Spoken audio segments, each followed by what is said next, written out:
Hello friends, அனைவருக்கும் வணக்கம். இதில் வந்து பார்த்தீங்கன்னா தெரியும், இந்த மாடியூல் 1ல் வந்து நான் நினைக்கிறேன் இது வந்து 9வது வீடியோ. இதில் வந்து பார்த்தீங்கன்னா தெரியும், லாஸ்ட் வீடியோ பார்த்தீங்கன்னா தெரியும் கவுட்டு ரேடிங்குக்கும் இன்வெஸ்ட்மெண்ட்டுக்கும் முடிய இடையில வித்தியாசம் என்னென்று பார்த்தோம்னா, இதில் எக்ஸ்சேஞ்ச் என்ன மாதிரி, புரோக்கர் என்ன மாதிரி, ஆர்டர் டைப் என்ன மாதிரி என்ற 3 விடயங்கள் பார்க்க போகிறோம். இதில் வந்து சில கமெண்ட்கள் தந்துறீங்களே, நான் வரவேற்கிறேன். நீங்கள் கமெண்ட்டுகள் என்ன பிரச்சனை இருக்குது, உங்களுக்கு விளங்கக்கூடிய மாதிரி இருக்குதா, அல்லது சில போரிங்காக இருக்குதா, அல்லப்படிக்குதான்ற விடயம் என்றால் நீங்கள் வந்து கமெண்ட்டில் விடுங்க. ஏன்னு சொன்னால் சில விடயங்களை வந்து நான் ஒரு எல்லா வகையான ஆட்கள், ஸ்டூடெண்ட்டாக இருக்கலாம், அட்வான்ஸ் லெவல் படிக்கிறா இருக்கலாம், அல்லது யூனிவர்சிட்டியில் இருக்கிறவங்களா இருக்கலாம், முதலீட்டாளர்களாக இருக்கலாம், ட்ரேடராக இருக்கலாம், அல்லது ஷேர் மார்க்கெட்டை பற்றி அறிய விரும்புகிற அவருக்கு எல்லாருக்குமாக இந்த காமனான ஒரு வீடியோ என்ற வழியினால் வந்து இது கோர்ஸ் மாதிரி கொண்டு போகிற வழியினால் இது கொஞ்சம் கூட தியரிக்கல் பாட்டு இருக்குது. எவ்வளோ விடயம் நான் கொஞ்சம் ப்ராக்டிக்கலாக தரையிலுமோ அதை நான் தாரேன். நல்ல செப்பரேட் வீடியோவாக நான் கூட வந்து போடுறேன். ஏன்னா இதுக்குள்ளே வந்து நிறைய ப்ராக்டிக்கலை கொண்டு வரக்குள்ள கொஞ்சம் குழம்பிடும். அதால் வந்து இது கொஞ்சம் தியரி பாட்டாக தான் போகும் நினைக்கிறேன். பார்ப்போம் என்ன மாதிரி. நான் இதில் ஒரு டெமோ இப்போ இருக்கிற இந்த கோர்ஸ் ரெண்டில் வந்து நான் என்ன மாதிரி சிஎஸ்சியில் ரைட் பண்ணுறேன்ற ஒரு டெமோ ஒன்று நான் உங்களுக்கு காட்டுறேன். அதையும் நீங்கள் இதை பார்க்கக்கூடியதாக இருக்குமா. இப்போ வீடியோக்குள்ளே போவோம். இதில் பார்த்தீங்கன்னா தெரியும் எக்ஸ்சேஞ்சண்டா என்ன டெபினிஷன் சொல்லி நான் இதெல்லாம் பெரிய அளவுக்கு அலட்டி கொள்ள தேவையில்ல. ஒரு சில டிவிஷன் கொடுக்குறேன். அது தியரி என்றபடியாக ஓர்டராக போகணுன்றதுக்காக வேண்டி நான் சில படியாக்களை வந்து கட்டாயம் சொல்லித்தனாகும். அதுக்காக வேண்டி எக்ஸ்சேஞ்சுன்றது ஒரு மார்க்கெட் பிளேஸ் தான். அது பிசிக்கலாக இருக்கலாம், அது ஆன்லைனில் இருக்கலாம். எங்கே பையர்ஸ் அண்ட் செல் வந்து மீட் பண்ணுறாங்களோ அதை மார்க்கெட்னு சொல்லுவோம். இந்த மார்க்கெட் பிளேஸை தான் நம்ம எக்ஸ்சேஞ்சுன்னு சொல்லி இங்கே சொல்கிறோம். இதில் ஸ்டாக்குக்குரிய மார்க்கெட், காமோடிட்டிக்குரிய மார்க்கெட், கரன்சி, கிரிப்டோ கரன்சி எல்லாம் வந்து நான் தெளிவாக வந்து கொடுத்துட்டேன். அதாவது நீங்களும் அதில் வீடியோவில் நீங்கள் பார்த்துக்கொள்ளுங்க. அடுத்த வந்து இது வந்து இந்த எக்ஸ்சேஞ்சை வந்து ஒரு கவர்மெண்ட் பாடி தான் பெரும்பாலும் வந்து ரன் பண்ணும். கவர்மெண்ட் பாடிக்குள்ளே இருக்கிற அவங்க தான் வந்து சாதாரணமாக யாரும் வந்து தனியார்கள் இதை செய்ய இல்லாத ஒரு அரசாங்கம். இலங்கையை பொறுத்த வரைக்கும் அந்த அதாவது செக்யூரிட்டி எக்ஸ்சேஞ்ச் கமிஷன் தான் வந்து இந்த சிஎஸ்சியை வந்து கண்ட்ரோல் பண்ணிக்கிட்டுங்கிற ஒரு கவர்மெண்ட் பாடி. அதோட சேர்த்து சென்ட்ரல் பேங்கும் 2 பாடியும் சேர்ந்து தான் கண்ட்ரோல் பண்ணும். ரைட். இதில் பார்த்தீங்கன்னா தெரியும் இந்த எக்ஸ்சேஞ்ச் வந்து பார்த்தீங்கன்னா தெரியும் ஃபேரான ப்ரைஸிங் வந்து இருக்கும். ஃபேரான ப்ரைஸ் என்ன, யாரும் மனிப்புலேட் பண்ணாத ஒரு சேரான ப்ரைஸாக இருக்கும். ஒரு டிரான்ஸ்பரன்சி, வெளிப்படுத்தல் வந்து இருக்கும் அந்த எக்ஸ்சேஞ்சை பொறுத்த வரைக்கும். அடுத்தது எங்கே பையோட செல் வந்து மேட்ச் ஆகுதோ அங்கே சேல்ஸ். ஒரு நபர் வந்து 40 ரூபாய்க்கு ஒரு பொருளை வந்து வாங்குறதுக்கு ரெடியாக இருக்காண்டா, கொடுக்குறவர் அதே பொருளை கொடுக்க ரெடியாக இருந்தால் மட்டும்தான் அங்கே வந்து மார்க்கெட்டில் வந்து ஆர்டர் வந்து ஃபில் ஆகும். இது எந்த மார்க்கெட்டாக இருந்தாலும் சரி, அதெல்லாம் அதே மாதிரி சாதாரண ஒரு கடையாக இருந்தாலும் சரி, பெரிய ஒரு மார்க்கெட்டாக இருந்தாலும் சரி, பெட்டி கடையாக இருந்தாலும் சரி, ஷேர் மார்க்கெட்டாக இருந்தாலும் சரி, பையர் அண்ட் செல்லர் ஆர்டர் வந்து மேட்ச் ஆகணும். மேட்ச் ஆகிறன்றது இப்போ 40 ரூபாய்க்கு ஒரு ஷேர்ஸை வந்து வாங்குறதுக்கு ரெடியாக இருந்தால் அதே டைமில் அதை விற்கிறதுக்கு ரெடியாக இருந்தால் தான் அந்த ஆர்டர் வந்து ஃபில் ஆகும். சரி, இதான் விடயம். அடுத்த செக்யூர் டிரான்சாக்ஷன் வந்து பெரும்பாலும் இதை பார்த்தீங்கன்னா தெரியும் செக்யூரான டிரான்சாக்ஷன் தான் இருக்கும். இதை வந்து பெரிய அளவில் கெக் பண்ணி இது எஞ்சி அல்லது மேனிப்புலேட் பண்ணுற அளவுக்கு வந்து இது இருக்காது. ரைட். அப்படியான ஒரு செட்டப் பிளேஸ் தான் வந்து எக்ஸ்சேஞ்சாக இருக்கும். இதில் பார்த்தீங்கன்னா தெரியும் ஸ்டாக் எக்ஸ்சேஞ்சில் வந்து நியூயார்க்குரிய ஸ்டாக் எக்ஸ்சேஞ்ச் இருக்குது, நஸ்டாக் இருக்குது, அதுவும் வந்து அமெரிக்காவோட. அடுத்து கொலம்பு எக்ஸ்சேஞ்ச் தான் வந்து ஸ்டாக் எக்ஸ்சேஞ்ச் 3 எக்ஸாம்பிள். இதில் நமக்கு தேவை வந்து கொலம்பு ஸ்டாக் எக்ஸ்சேஞ்ச். அடுத்து கமாடிட்டி மார்க்கெட்டில் பார்த்தீங்கன்னா தெரியும் சிக்காகோ மார்க்கெட். கமாடிட்டியில் என்னென்ன நினைக்கிறேன் சொன்னது ஆயில், கோல்டுகள் சம்மந்தமான ப்ராடக்ட்லாம் வந்து வாங்குற விற்கிறது. மல்டி கமாடிட்டி எக்ஸ்சேஞ்ச் இருக்குது. அதில் பார்த்தீங்கன்னா தெரியும் அதுவும் அதே மாதிரி தான் நிறைய ப்ராடக்ட்கள், அக்ரிகல்ச்சர் ப்ராடக்ட் விற்பாங்க. கோதுமைகள், கோல்டுகள், சில்வர்கள், அப்படி நிறைய ப்ராடக்ட்கள் வந்து இதில் பில்படும். அது வந்து இந்தியா MCXன்றது இந்தியாவோட. அடுத்து கிரிப்டோ எக்ஸ்சேஞ்ச் இருக்குது, பினான்ஸ், கோயின்பேஸ். இதை விட வேறு எக்ஸ்சேஞ்சுகளும் இருக்குது. அடுத்தது இதை கண்டினியூவாக இதில் ஸ்டாக்ஸில் பார்த்தீங்கன்னா தெரியும் அந்த கொழும்பு ஸ்டாக் புரோக்கரில் வந்து நம்ம தனியாக போய் நேரடியாக வந்து ரேட் பண்ண முடியாது. ஆகவே வந்து புரோக்கர் ஏஜென்சி வேணும். புரோக்கர் ஏஜென்சின்றது கம்பெனி, தனி நபர் அல்ல. அந்த கம்பெனி கூட தான் நம்ம வந்து ரேட் பண்ணலாம். இலங்கையோ அல்லது வெளிநாடோ எந்த நாடு எடுத்தாலும் ரெஜிஸ்டர்ட் புரோக்கர் ஏஜென்சி கூட வந்து கம்பெனி கூட தான் நம்ம ரெஜிஸ்டர் பண்ணணும். அப்படி வந்து இலங்கையில் வந்து நிறைய கம்பெனி இருக்கிறாங்க. அதில் ஒரு 10 கம்பெனி வந்து நான் உங்களுக்கு லிஸ்ட் அவுட் பண்ணிக்கிறேன். Asian security, bus capital, John Keells, ஷாப்லாஜிக் புரோக்கர்ஸ் அண்ட் பார்ட்லெட். அடுத்தது பார்த்தீங்கன்னா NTB, அல்மாஸ் அண்ட் HNB ஸ்டாக் புரோக்கர். அடுத்தது ஆசா செக்யூரிட்டி, கேபிட்டல் ட்ரஸ்ட் செக்யூரிட்டி. இப்போ பார்த்தீங்கன்னா தெரியும் இந்த NTB, அடுத்தது HNB ஸ்டாக் புரோக்கர்ஸ் எல்லாம் செப்பரேட் ஃபர்ம். அதாவது பேங்கினுடைய ஒரு பிரதர் கம்பெனியோ சிஸ்டர் கம்பெனி தான் வந்து இந்த NTB செக்யூரிட்டி. தனியாக பேங்க் இல்லை, பேங்கினுடைய இன்னொரு கம்பெனி. அதாவது அவங்களுடைய குரூப் ஆஃப் கம்பெனிக்குள்ளே வர ஒரு தனி கம்பெனியாக வந்து NTB செக்யூரிட்டி இருக்கும். அதே மாதிரி HNBயும் அதே மாதிரி தான் தனியாக ஒரு கம்பெனி. ரைட். அடுத்து பார்த்தீங்கன்னா தெரியும் இதில் எங்கே பார்க்கலாம்னு சொல்லிச்சுன்னா இந்த டீட்டெயிலை வந்து நீங்கள் சிஎஸ்சினுடைய வெப்சைட்டுக்குள்ளே போய் பாருங்கள். மேலே போட்டுக்கணும் CSC.lk /page member and members .component.html இதில் போய் நீங்கள் இந்த broker என்னென்ன ரெஜிஸ்டர்ட் broker ஏஜென்சிகள் இருக்கிறாங்கன்னு பார்த்தீங்கன்னா தெரியும். இதில் SC செக்யூரிட்டின்றது சம்பத் பேங்கினுடையது. ஏற்கனவே சொன்ன மாதிரி HNB இருக்குது, NDB செக்யூரிட்டி NDBனுடையது. இதில் SC செக்யூரிட்டின்றது சம்பத் பேங்கினுடையது. அடுத்து பார்த்தீங்கன்னா தெரியும் bus capital, NDB security, ACS capital private, இவ்வளோ வந்து broker ஏஜென்சி. இதில் உங்களோட விரும்பினது கொண்டு கூட நீங்கள் ரெஜிஸ்டர் பண்ணி நீங்கள் ஷேர் மார்க்கெட்டை ஸ்டார்ட் பண்ணலாம், அதாவது பங்குகளை வாங்கி விற்கக்கூடிய அளவுக்கு வரலாம். அடுத்தது வந்து பார்த்தீங்கன்னா தெரியும் ஆர்டர் டைப்னு சொல்லுவோம். இந்த ஆர்டர் டைப்பில் வந்து பை அண்ட் செல் ஆர்டர்னு சொல்லுவோம். இதில் வந்து மார்க்கெட்டில் வந்து மார்க்கெட் ஆர்டர்ன்ற ஒரு விடயம் இருக்குதுன்னு சொன்னால், market ஆர்டர்ன்றது on the spot.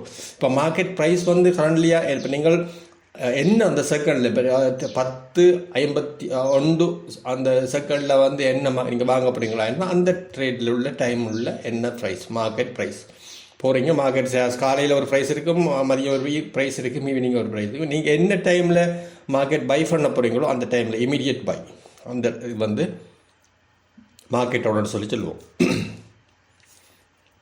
Right. இதில் அதே தான் மார்க்கெட் ஆர்டரில் 2 விடயம் பெறும், பை அண்ட் செல்லும் வந்தும் இமீடியட்டாக நீங்கள் ஆர்டர் உடனே உங்கள்கிட்ட 1000 ரூபாய் இல்லை 10,000 காசு இருக்குது, உடனே நீங்கள் வாங்குறீங்கள். எத்தனை ஆர்டர் வந்து அது மார்க்கெட் ஆர்டர். இது வந்து என்ன சொன்னால் குயிக்காக வந்து எக்ஸிக்யூட் ஆகிடும். இப்போ பார்த்தீங்கன்னா தெரியும் 10 ரூபா 50 செத்துக்கு ஒரு ஷேர்ஸ் போகுதுன்னு சொன்னால் அந்த 10 ரூபா 50 செத்தை நீங்கள் அதே ப்ரைஸ் அடிச்சு நீங்கள் பை கொடுத்தீங்களாண்டா உடனே அந்த ஷேர்ஸ் வந்து ஆர்டர் ஃபில் ஆகிடும். இதுக்குரிய டெமோ வந்து நான் இப்போ இதுக்கு இந்த வீடியோவில் கண்டினியூவாக வந்து நான் காட்டி கொண்டு போகிறேன். டெமோ கொண்டு காட்டுறேன்னா அடுத்து பார்த்தீங்கன்னா தெரியும் லிமிட் ஆர்டர். லிமிட் ஆர்டர்னுக்குள்ளே பார்த்தீங்கன்னா தெரியும் இப்போ உங்களுக்கு வந்து 10 ரூபா 50 சென்ட் தான் மார்க்கெட்டில் ப்ரைஸ் ஒன்று போய் கொண்டுருக்கு. ஆனால் நீங்கள் நினைக்கிறீங்க இந்த ஷேர்ஸ் வந்து ஒரு ஈவினிங்கோ அல்லது ஒரு 12 o'clock அளவில் வந்து பார்த்தீங்கன்னா தெரியும் ஒரு 30 சம் குறையலாம். 10 ரூபா 50 செம்னுக்குள்ளே 10 ரூபா 30 சதத்துக்கு போகலாம், அல்லது 10 ரூபா 25 சதத்துக்கு போகலாம், அல்லது 10 ரூபாய்க்கு போகலாம்னா அந்த ப்ரைஸை வந்து நீங்கள் டைப் பண்ணிவிட்டு அந்த ஆர்டரை கொடுக்குறீங்க. ரைட், எனக்கு 1000 ஷேர்ஸ் வேணும், மார்க்கெட்டில் போய் கொண்டிருக்கு 10 ரூபா 50 சம், ஆனால் எனக்கு 10 ரூபா 30 சதத்துக்கு வேணும்னு சொல்லி 1000 ஷேருக்கு நீங்கள் ப்ளேஸ் பண்ணீங்களென்றால் அந்த 10 ரூபா 30 சதத்துக்கு மார்க்கெட் ட்ராப் ஆகக்குள்ள உங்களோட ஆர்டர் வந்து பில் ஆகும். ரைட், அவ்வளோதான். இந்த விடயம் வேறு ஒன்றும் இல்லை. இந்த லிமிட் ஆர்டர்ன்ற விடயம் வந்து அந்த விடயம் தான். இது வந்து நம்மளுடைய இலங்கையினுடைய பங்குச்சந்தையில் இந்த விடயம் இருக்கும். மார்க்கெட் ஆர்டரும் ப்ளேஸ் பண்ணக்கூடிய மாதிரி இருக்கும், லிமிட் ஆர்டரும் ப்ளேஸ் பண்ணக்கூடிய இருக்கும். அடுத்த ஸ்டாப் லாஸ்ன்றது கூட வந்து மார்ஜின் ரேட்டில் வந்து நாங்கள் யூஸ் பண்ணுவோம். ஒரு ஷேர்ஸ் வந்து கீழே இறங்கு, நீங்கள் ஒரு ஷேர்ஸை வந்து 10 ரூபா 50 செத்துக்கு வாங்கிட்டீங்க, நீங்கள் எதிர்பார்த்து வாங்குறீங்க 11 ரூபா 50 செத்துக்கு போடணும். ஆனால் சடனாக வந்து ப்ரைஸ் வந்து டவுன் ஆகக்குள்ள நீங்கள் வந்து ஸ்டாப் லாஸ்ன்ற ஒரு ஆர்டர் வந்து கொடுக்கலாம். 10 ரூபா 30 செத்துக்கு அந்த ஆர்டருக்கு கீழே அல்லது 10 ரூபா 50 செத்துக்கு கீழே அந்த ஆர்டர் வருமாக இருந்தால் எனக்கு இந்த ஷேர்ஸை வந்து விற்று விடுங்க. ஆனால் சில வழிகளில் உங்களுக்கு இப்படி விற்கக்குள்ள ஸ்டாப் லாஸில் வந்து அடித்து விற்கக்குள்ள உங்களுக்கு நட்டம் வந்து ஏற்படும். இப்போ கோல்டு வந்து 1900 ரூபாய்க்கு வாங்குறீங்க, ஸ்டாப் லாஸ் கொடுக்குறீங்க 1280 ரூபா, அதாவது கீழே இறங்கக்குள்ள வந்து கொடுத்தீங்களாக இருந்தால் உங்களுக்கு $20 வந்து லாஸ் ஆகும். ஆனால் இதுலேருந்து சில வழியில் பார்த்தீங்கன்னா தெரியும் 1700க்கு சடனாக வந்து கிராஷ் ஆகக்குள்ள உங்களுக்கு வந்து அதில் $100 லாஸ் ஆகிறத தவிர்த்து உங்களுக்கு $20 வந்து லாஸ் ஆகக்கூடிய மாதிரி இந்த ஏற்படும். அதான் இந்த ஸ்டாப் ஆர்டர்னு சொல்லுவோம், ஸ்டாப் லாஸ் ஆர்டர்னு சொல்லுவோம். அடுத்த டேக் ப்ராஃபிட் ஆர்டர்ன்றதும் இதே அதே மாதிரி தான். நீங்கள் டேக் ப்ராஃபிட் ஆர்டர்ன்றது பார்த்தீங்கன்னா தெரியும் ஆர்டர், அதாவது ஆட்டோமேட்டிக்கலாக வந்து ஒரு ரிக்கர் ஆகிறது ப்ராஃபிட். இப்போ நீங்கள் ஒரு மார்னிங்கில் வந்து ஒரு ஷேர்ஸை வந்து 110க்கு வாங்கிட்டீங்க, 112க்கு வரக்குள்ளே நீங்கள் விற்க விரும்புகிறீங்களாக இருந்தால் அந்த ஆட்டோமேட்டிக்காக அந்த ஆர்டர் வந்து பிளேஸ் ஆகணும். அதாவது இப்போ நீங்கள் சிஎஸ்சி எடுத்துக்கொண்டீங்கன்னா இலங்கையினுடைய பங்குச்சந்தை எடுத்துக்கொண்டு 10 ரூபாய்க்கு நீங்கள் ஒரு ஷேர்ஸ் வந்து வாங்கியிருக்கிறீங்க, 10 ரூபா 30 செத்துக்கு அல்லது 11 ரூபாய்க்கு வந்து நீங்கள் விற்கணுமாக இருந்தால் உங்களுக்கு 10% ப்ராஃபிட் வேறுமென்று கால்குலேட் பண்ணிவிட்டு நீங்கள் 10 ரூபாய்க்கு மார்னிங் வாங்கிட்டீங்க ஷேர்ஸ், ஒரு 1000 ஷேர்ஸை நீங்கள் 11 ரூபாய்க்கு போனால் விற்கணுமென்று நீங்கள் ஆர்டரை வந்து பிளேஸ் பண்ணிங்களாண்டா அது வந்து ஆட்டோமேட்டிக்காக அந்த 11 ரூபாய்க்கு போக்குள்ள அந்த ஆர்டர் வந்து பிளேஸ் ஆகும். அந்த டைமில் உங்களுக்குரிய ப்ராஃபிட் வந்து உடனே, அதாவது உங்களுடைய அது கூட நீங்கள் ப்ராஃபிட் வந்து செக்யூர் ஆகிடும். அந்த இதில் உங்களுக்கு டார்கெட் பண்ணி போடும். சில அதுக்கு மேலே போகணும், நீங்கள் அதே உங்களுக்கு காணுமென்றது பார்த்து நீங்கள் ப்ரைஸ் வந்து போடுவீங்களாக இருந்தால் அந்த விடயம். அடுத்த ஸ்டாப் லிமிட் ஆர்டர்னா இது வந்து ஸ்டாப் ஆர்டரையும் ஆர்டரும் இருக்குது, லிமிட் ஆர்டரும் இருக்கும். இது எப்படி யூஸ் பண்ணணும்னு சொல்லி சொன்னால், இப்போ ஸ்டாப் லாஸை விட பிரேக், பை எக்ஸாம்பிள் ஒரு ப்ரைஸ் வந்து டவுன் ஆகுது 200 ரூபாய்க்கு தான் அதனுடைய ஸ்டாப் லாஸ்ன்னு சொன்னால் அந்த பிளேஸ் 200க்கும் 202க்கும் இடையில் உங்களோட ஆர்டரை வந்து பிளேஸ் ஆகும்னு சொல்லி நீங்கள் செட் பண்ணிங்களாக இருந்தால் அதுக்குள்ளே வந்து ஆகணும்னு சொல்லி நீங்கள் செட் பண்ணிங்களாக இருந்தால் இந்த ஸ்டாப் லிமிட் ஆர்டர்னு சொல்லி வரும். இதில் பார்த்தீங்கன்னா ஸ்டாப் ப்ரைஸ்ன்றது ட்ரிக்கர் ப்ரைஸ்ன்னு சொல்லி சொல்லுவோம். இதில் வந்து லிமிட்டட் ஆர்டர் ப்ரைஸ்ன்றது வந்து நம்ம எந்த ப்ரைஸில் பை பண்ண போகிறோமோ செல் பண்ண போகிறோமோ அந்த ப்ரைஸ்ன்னு சொல்லி சொல்லலாம். சில வந்து கூட வந்து இப்போ இதில் வந்து மார்ஜின் ட்ரேடிங்குள்ளே வந்து தான் இந்த பெரும்பாலும் இந்த விடயங்கள் வரும். இதில் நார்மலாக வந்து ஸ்பாட் ட்ரேடிங்கில் வந்து இதில் வந்து வராது. இது வந்து ரைட். இதில் வந்து பாருங்கள், ஒரு எக்ஸாம்பிள் இது வந்து கிளியராக இருக்கும்னு நினைக்கிறேன். இப்போ ஷேர்ஸ் வந்து நீங்கள் வாங்கிட்டீங்க, மார்க்கெட் மேலுக்கு போகும் 25 ரூபாய்க்கு இந்த ப்ரைஸ் வந்து ஷேர்ஸை வந்து வாங்கிட்டீங்க ஒரு ஷேர்ஸ். இது வந்து என்ன செய்யலாம், மேலுக்கு போயிட்டு சடனாக வந்து கிராஷ் ஆகும் என்று நீங்கள் எதிர்பார்க்குறீங்க. அந்த டைமில் நீங்கள் உங்களுடைய ட்ரேடிங் நாலேஜ் இருக்கும் அல்லது டெக்னிக் அனாலிசிஸ் படி நீங்கள் ஒரு ஸ்டாப் லாஸ் வந்து ப்ரைஸ் வந்து இதுக்கு வரைக்கும் ஸ்டாப் லாஸ் ஆகும், இதுக்கு கீழே ஆகாதுன்னு சொல்லி தீர்மானித்தீங்கன்னா அந்த ப்ரைஸில் வந்து நீங்கள் ஸ்டாப் லாஸ் வந்து கொடுப்பீங்க. செல் ப்ரைஸ் வந்து செல் ஸ்டாப் ப்ரைஸை வந்து இதில் வந்து ஸ்டாப் ஆகணும், இனி கீழே போகக்கூடாதுன்னு சொல்லி கொடுத்துட்டு செல் லிமிட் ப்ரைஸ் என்னென்னா சடனாக வந்து வரக்குள்ள சில வளம் கூட ஸ்டாப் லாஸ் கூட வந்து பிரேக் அவுட் ஆகி வரும். என்னென்னு சொல்லிச்சுன்னா நிறைய ஆர்டர்ஸ் வந்து பாஸ்ட்டாக வந்து வரக்குள்ள வந்து இந்த உங்களுடைய ஸ்டாப் லாஸ் வந்து விழாது. அதுக்காக வந்து இந்த லிமிட்டை வந்து செட் பண்ணி கொடுப்போம். வந்து 20லேருந்து 1950 இதுக்குள்ளே வந்து உங்களுடைய ஸ்டாப் லாஸ் வந்து க்ளோஸ் ஆகணும்னு சொல்லி கொடுப்போம். அந்த விடயம் தான் வந்து இந்த ஸ்டாப் லிமிட் ஆகணும்னு சொல்லி சொல்லுவோம். ரைட். இதுக்கு அடுத்த வந்து என்ன மாதிரி ப்ராக்டிக்கல்ன்றதை வந்து நம்மளுடைய சிஎஸ்சினுடைய டெமோ இதொன்றில் வந்து கண்டினியூவாக வந்து பார்ப்போமா. மார்க்கெட்டில் என்ன மாதிரி ரேட் பண்ணுறன்ற விடயத்தில் நம்ம வந்து ஃபஸ்ட்டாக வந்து நீங்கள் வந்து இந்த டெமோ ரேட் பண்ணி பார்க்கலாம். உங்களுக்கு வந்து 1 மில்லியன் பெறுமதியான டெமோ பே கரன்சி வந்து தருவாங்க. இதில் நீங்கள் ரேட் பண்ணி பார்க்கலாம் என்ன மாதிரி. அதாவது ஷேர் மார்க்கெட் டைமில் தான், அதாவது மார்க்கெட் டைமில் தான், இலங்கையினுடைய கொழும்பு பங்குச்சீ சந்தையினுடைய மார்க்கெட் டைமில் நீங்கள் ரேட் பண்ணி பார்க்கலாம். அதுக்கு வந்து பார்த்தீங்கன்னா தெரியும், இந்த பி ஸ்டாக் கண்டோன்ற விடயம் இருக்குது பாருங்கள். இந்த பி ஸ்டாக்கை கிளிக் பண்ணிங்கன்னு சொன்னால் இது வந்து அந்த ரேடிங் வேர்ச்சுவல் ரேடிங்குக்கு போகும். இது வந்து இந்த ரேட் பண்ணதில் நீங்கள் வந்து பார்க்கக்கூடியதாக இருக்கும். இப்போ எக்ஸாம்பிள் வந்து உங்களுக்கு ஒரு ஷேர்ஸ் வந்து வேணும்னு சொல்லி சொன்னால் நீங்கள் புதுசாக வந்து பார்த்தீங்கன்னா தெரியுமா, உங்களுக்கு 1 மில்லியன் அளவு வந்து உங்களுக்கு தருவாங்க. நான் சும்மா நேற்று வந்து பை பண்ணியிருக்கிறேன், டிஎஃப்சிசி ஷேர் பண்ணியிருக்கிறேன், பை பண்ணியிருக்கிறேன். இந்த ஷேர்ஸை பார்த்தீங்கன்னா தெரியும், இது வந்து இண்டிகேட் பண்ணி காட்டி கொண்டிருக்கு. 100 ஷேர்ஸ் வந்து வாங்கியிருக்கிறேன். இப்போ புதுசாக ஒரு ஷேர்ஸ் வாங்குறேன்னு சொன்ன டெமோவில் நீங்கள் வந்து பை கொடுத்துட்டு என்ன மாதிரி ரேட் பண்ணுற விடயத்துக்கு காட்டுறேன்னு பாருங்கள். இதில் போய் உங்களுக்கு என்ன ஷேர்ஸ் வந்து செலக்ட் பண்ணணும் அதை வந்து நீங்கள் செலக்ட் பண்ணணும் ஸ்டாக்கில். இப்போ வந்து அபான்ஸ் எலக்ட்ரிக்கல் வேணுமா அல்லது கமர்ஷியல் பேங்க் வேணுமா. எக்ஸாம்பிள் கமர்ஷியல்னு சொல்லிச்சுன்னா கமெண்ட் டைப் பண்ணிங்கன்னு சொன்னால் வரும். com.n புல் அடிக்கலாம்.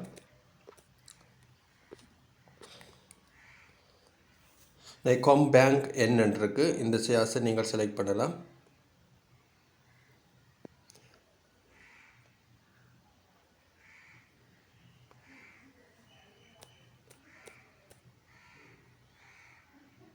இந்த கமர்ஷியல் பேங்க்ஸ் இதில் வந்துட்டு 2 ஷேர்ஸ் வரும். ஒன்று ஆர்டினரி ஷேர்ஸ், மற்றது வந்து நான் பாட்டிங் ஷேர்ஸாக.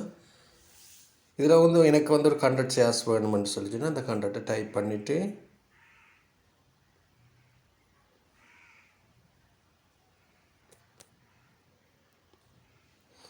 அப்படியே பார்த்தீங்கன்னா தெரியும், ஒரு ஷேர்ஸ் வந்து 210 ரூபா போகுது மார்க்கெட்டில். நீங்கள் வந்து பார்த்தீங்கன்னா தெரியும் எவ்வளோ பேலன்ஸ் இருக்குதுன்னு சொல்லி காட்டும். இது டோட்டல் 100 ஷேர்ஸுக்கு வந்து பாருங்கள் 21,185 ரூபா வரும். இது வந்து ஒரு டெமோ ரேடிங். இதில் வந்து பை கொடுத்தீங்கன்னா சரி ஸ்டாக் ரைட் ஆட்டோமேட்டிக்காக வந்து இந்த ஷேர்ஸ் வந்து பை பண்ணப்பட்டுரும். ரைட். அதே மாதிரி செல் ஃபண்ட்ன்ற பார்ப்போம். செல்லை கிளிக் பண்ணிவிட்டு டிஎஃப்சிசியில் ஷேர்ஸ் வந்து நான் நேற்று வாங்கினேன், அதை உங்களுக்கு என்ன மாதிரின்னு காட்டுறேன் பாருங்கள். டிஎஃப்சிசியில் ஷேர்ஸை வந்து செலக்ட் பண்ணிட்டீங்க. உங்கள்கிட்ட வந்து 100 வந்து நான் வாங்கினா 50 வந்து விற்க போகிறேன். அப்போ என்ன விலையில் விற்க போகிறேன்னு பாருங்கள். இப்போ 162 ரூபாய்க்குன்னு சொன்னால் 162 ரூபாயில் மார்க்கெட் ப்ரைஸாக வந்து போய்கொண்டிருக்கு. இதை வந்து நீங்கள் இதில் வந்து செல் ஸ்டாக் கண்டு கொடுத்தீங்கன்னா சரி. இதில் பார்த்தீங்கன்னா தெரியும், உங்களோட ரிட்டர்ன் வந்து காட்டும் 0. எத்தனை % காட்டும். இல்லை நான் நேற்று வாங்கினபடி அந்த ப்ரைஸ் வந்து கூடல. இதில் வந்து உங்களுக்கு எவ்வளோ ரிட்டர்ன்ன்ற டீட்டெயில் எல்லாம் வந்து இதில் வந்து காட்டும் இந்த டெமோ ரைடிங்கில். இதில் டிரான்சாக்ஷனில் போய் பார்த்தீங்கன்னா தெரியும், உங்களுடைய டிரான்சாக்ஷன் வந்து ஃபுல்லாக வந்து காட்டும். எப்போ என்ன தேதியிலே என்ன எவ்வளோ ஷேர்ஸ் வாங்குறன்ற டீட்டெயில் வந்து நீங்கள் பார்க்கக்கூடியதாக இருக்கும். எவ்வளவு செல் செல் டீட்டெயில் வந்து உங்களுக்கு கிளியராக வந்து இதில் காட்டும். இதே மாதிரி தான் வந்து அடுத்தது என்ன மாதிரி ஒவ்வொரு ஷேர்ஸும் வந்து எவ்வளவு வையன் செல் நடந்துக்கின்ற விவரம் எல்லாம் வந்து இதில் வந்து உங்களுக்கு தெளிவாக வந்து பார்க்கலாம். உங்களுடைய போர்ட்ஃபோலியோ வந்து பார்க்கலாம், உங்களுடைய டிரான்சாக்ஷன் எல்லாம் வந்து பார்க்கலாம். இது வந்து இந்த கையிலுடைய இது விர்ச்சுவல் சம்மந்தமான ஆப் வந்து நீங்கள் ஒரு டெமோ ஆப் வந்து இந்த டெமோவில் வந்து நீங்கள் ரேட் பண்ணி பார்க்கலாம். நீங்கள் ரியலாக வந்து ஃபண்டை வந்து எப்படி ரேட் பண்ணுறீங்களோ அதே மாதிரி அதே சினாரியோ தான் இதுலேயும் இருக்கும். உங்களுடைய டீட்டெயில் குவாலிட்டிகள், என்ன ஷேர்ஸுகள், ரீசன்ட் டிரான்சாக்ஷன்கள், உங்களுடைய ப்ராஃபிட்டுகள் எல்லா விடயங்களும் வந்து இதில் வந்து நீங்கள் பார்க்கக்கூடிய இருக்கும். இவ்வளவுதான் இந்த விடயம். இதுக்கு முதல் இந்த ப்ரெசன்டேஷன் ஒன்று வரும். அந்த ப்ரெசன்டேஷனுக்கு அடுத்தாக வந்து இந்த டெமோ ஆப்பை வந்து நான் உங்களுக்கு காட்டியிருக்கிறேன். இதில் ஏதாவது டவுட்டுகள் இருக்குமா இருந்தால் நீங்கள் கீழே வந்து காமெண்ட்டில் கொடுங்களா. நன்றி, வணக்கம்.